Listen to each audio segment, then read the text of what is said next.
La terre et l'eau, deux éléments indispensables au céramiste et qui sont pour lui comme deux amants, inséparables. À la Borne, village de potiers plus que centenaire, on célèbre et on vénère cette alliance-là plus que nulle part ailleurs.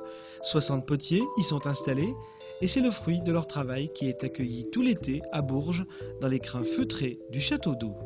Un lieu prédestiné et qui a fortement suggéré la thématique évidente de l'exposition, sobrement intitulée « De terre et d'eau ».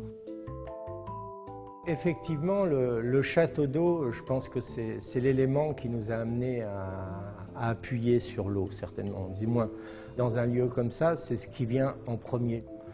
Donc certains l'ont matérialisé à leur façon.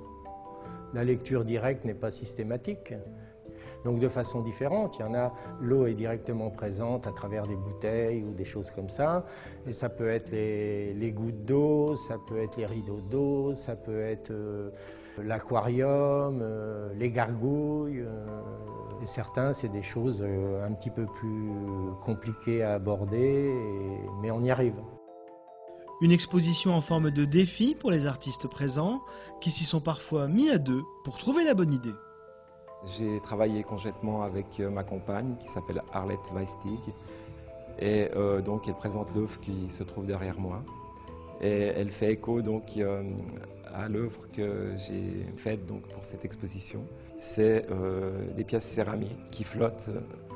Le concept était de présenter d'une façon différente le galet qui d'habitude est un objet qu'on trouve au fond de l'eau.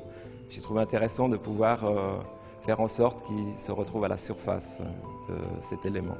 Autre association originale, celle du potier Bernard David et du photographe Michel Zoladz.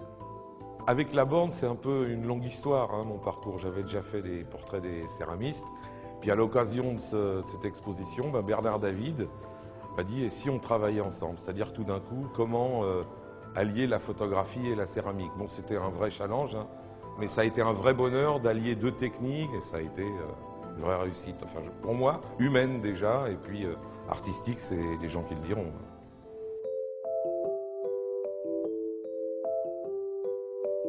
Le public aura donc jusqu'au 22 septembre pour constater par lui-même que la créativité des potiers de la Borne d'aujourd'hui n'a rien à envier à celle de ses illustres prédécesseurs.